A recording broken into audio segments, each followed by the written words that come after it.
en este primer día de la novena y ya adentrados en la catequesis acerca de el Santo Escapulario, estamos viendo primero una historia de cómo se fue dando la devoción de la Santísima Virgen María del Carmen.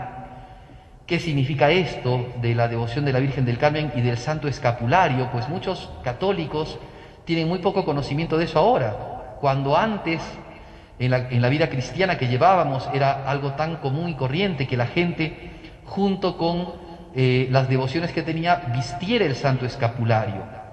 Pues bien, vamos a avanzar un poco. Ya habíamos quedado el día de ayer que la Santísima Virgen María era la madre del Carmelo, ¿no? De ese monte de Oriente, ese monte de Israel, del norte de Israel, que actualmente está tutelando, digámoslo así, la ciudad de Haifa, en Palestina, y que fue poblado primero, ¿no? Dijimos, en la antigüedad, por el profeta Elías, el profeta Eliseo, la comunidad de los profetas, Antiguo Testamento, cercano ya a Jesucristo, los esenios, y después ya no tenemos noticias de lo que sucede en los primeros siglos de la Iglesia, pero ya en 1182, a consecuencia de las guerras de las cruzadas, cuando primero los musulmanes habían tomado posesión, porque las cruzadas surgieron porque los musulmanes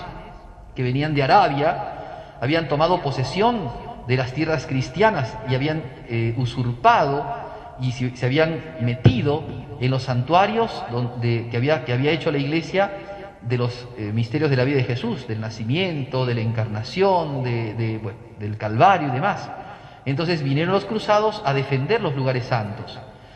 Ahí se tiene noticias de que existía una comunidad de hombres que, a consecuencia de la primera cruzada o las primeras cruzadas, se habían quedado a vivir como eremitas en el monte en el monte Carmelo, y que habían descubierto la cueva de Elías, donde había vivido Elías, donde habían vivido la comunidad de los profetas. Ya se habla de eso, ¿no? Pues bien, esta comunidad de latinos, porque no eran orientales, eran hombres que venían de las cruzadas, algunos eran soldados que se habían convertido en monjes y vivían allí en ese cerro, en grutas, en cuevitas. Entonces, inspirándose en la devoción a la Virgen, habían empezado una vida de comunidad. Habíamos hablado de el obispo Alberto, obispo de esa región de Palestina, que les había dado unas normas para que puedan vivir según ella. Seguramente le habían pedido eso, pero hay documentación de estas normas que les dio, una regla para que pudiesen vivir. Pero posteriormente, con la llegada de Saladino, ¿no?, en el año 1280 más o menos, tienen que escapar, porque los musulmanes han entrado nuevamente, no han servido mucho a las fuerzas cristianas y han sido derrotadas, y entonces hay gran peligro de que ellos muriesen. Entonces los mandan afuera, los exilian del monte Carmelo, y entonces tienen que irse. Primero dice, pasan por distintos lugares, se sabe que pasaron por Edesa, de ahí llegaron a Chipre, de Chipre llegaron a Sicilia, y se establecieron en Europa en distintos lugares. Tenemos ya conocimiento que en el año 1280 han llegado hasta Inglaterra, porque de Inglaterra es un hombre muy particular del cual hablaremos en otra oportunidad, que es San Simón Stock, que fue el sexto superior mayor de los padres carmelitas, de los hermanos estos carmelitas. Muy bien, el Papa, algunos elementos importantes a tomar en cuenta. Hay un conocimiento ya de estos monjes que vivían en el Carmelo, en el monte Carmelo en Palestina, porque el Papa Urbano IV había reconocido, a consecuencia de que habían arrasado los musulmanes el Carmelo, o sea, habían entrado a la montaña y habían arrasado ese monasterio precario que tenían.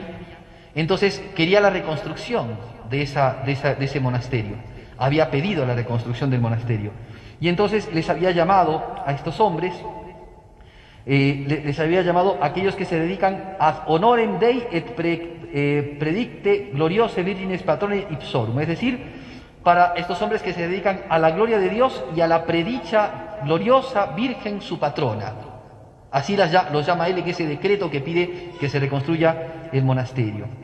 Después, al paso del tiempo, cuando ellos ya se salen de Tierra Santa por el peligro inminente que vivían, Inocencio IV los asimila a las nuevas órdenes mendicantes que habían salido, franciscanos, dominicos, agustinos, mercedarios, y aparece esta orden nueva más, que como decíamos ya tenía una institución muy anterior, pero se asimilan a esta nueva normativa que es de las órdenes mendicantes. Y así entonces los carmelitas, los hermanos del Monte Carmelo, empiezan a ser una orden mendicante en el reconocimiento de la Iglesia occidental. Muy bien, eso como primer punto. Segundo punto a tomar en cuenta. Ellos veneraban a la Virgen. Estamos hablando del año 1100. Y en ese monasterio veneraban a la Virgen del Carmen, a la cual la llamaban, dijimos el día de ayer, señora del lugar, o sea, era la patrona del lugar, la dueña del lugar. Y segunda advocación que le decían, o de segunda manera como le hablaban, le decían la Stella Maris, es decir, la estrella del mar, haciendo relación a lo sucedido con Elías.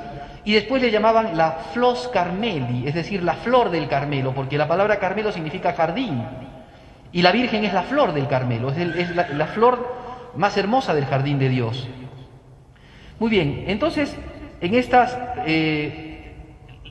los arqueólogos, los historiadores, los cronistas han indagado cómo era la veneración de estos religiosos, de estos hombres de Oriente, y han descubierto que habían dos imágenes que ellos veneraban, es decir, que veneraban a la Virgen María y que habían manufacturado dos imágenes que se las trajeron y que en el Antiguo Oriente, esto también es muy interesante, es toda una ciencia esto, en el Antiguo Oriente cuando hacían imágenes de la Virgen, las hacían con dos orientaciones.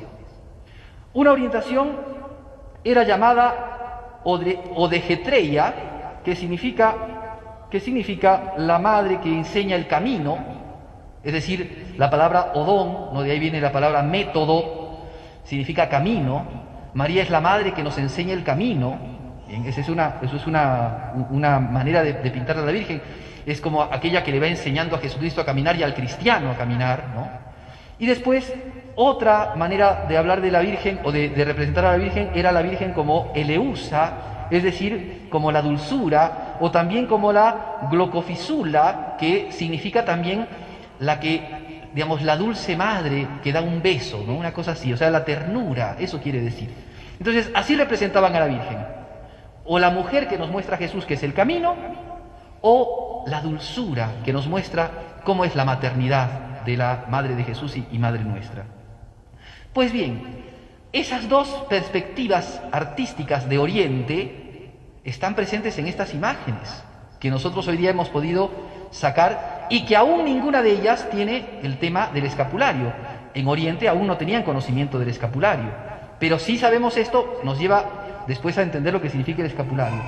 Ellos entonces entienden que la Santísima Virgen María es aquella mujer, ¿no?, que con dulzura trata a su hijo y a todos sus hijos. La imagen de la Virgen que sigue estas líneas, ¿no?, de la glocofilusa, es la Virgen que se encuentra actualmente, le llaman...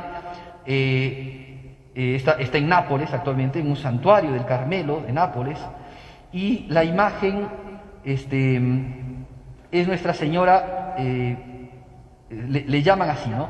Nuestra Señora la Oscura, porque resulta que con el paso del tiempo se oscureció y pensaban que era negrita, que la habían pintado como negrita, y no era así, sino que se había oscurecido por la cuestión de las velas, ¿no?, y el humo que había y demás.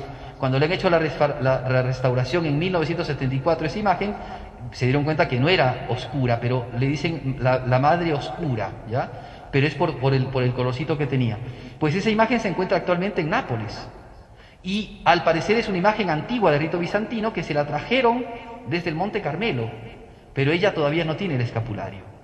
Y después está Nuestra Señora de Trapani, que es otra ciudad de Italia, que tiene ya una imagen en bulto, que es una imagen de alabastro, posiblemente de Chipre, o sea, es una imagen oriental muy antigua, que los religiosos la veneraban en el Monte Carmelo. Esas dos imágenes se han podido hacer estudios científicos, históricos, y nos pueden datar de lo que eran estos religiosos, es decir, son el testimonio de la veneración que tenían estos religiosos a la Virgen del Monte Carmelo. Pues aún falta lo del tema del escapulario, pero ya sabemos que estos religiosos, con un testimonio fidedigno, artístico inclusive, se dedicaban a la contemplación, a la veneración y al culto de la Virgen María, a quien llamaban la dueña del lugar, la flor del Carmelo y la estrella del mar. Pidámosle a nuestra Madre, la Santísima Virgen María, que ella nos conceda la gracia de conocer profundamente la devoción del Carmelo, para que también al llevar el escapulario, cuando recibamos y sea impuesto en nuestro corazón el escapulario, pues lo llevemos como verdaderos hijos del Carmen. Pedimos esas gracias a la Virgen.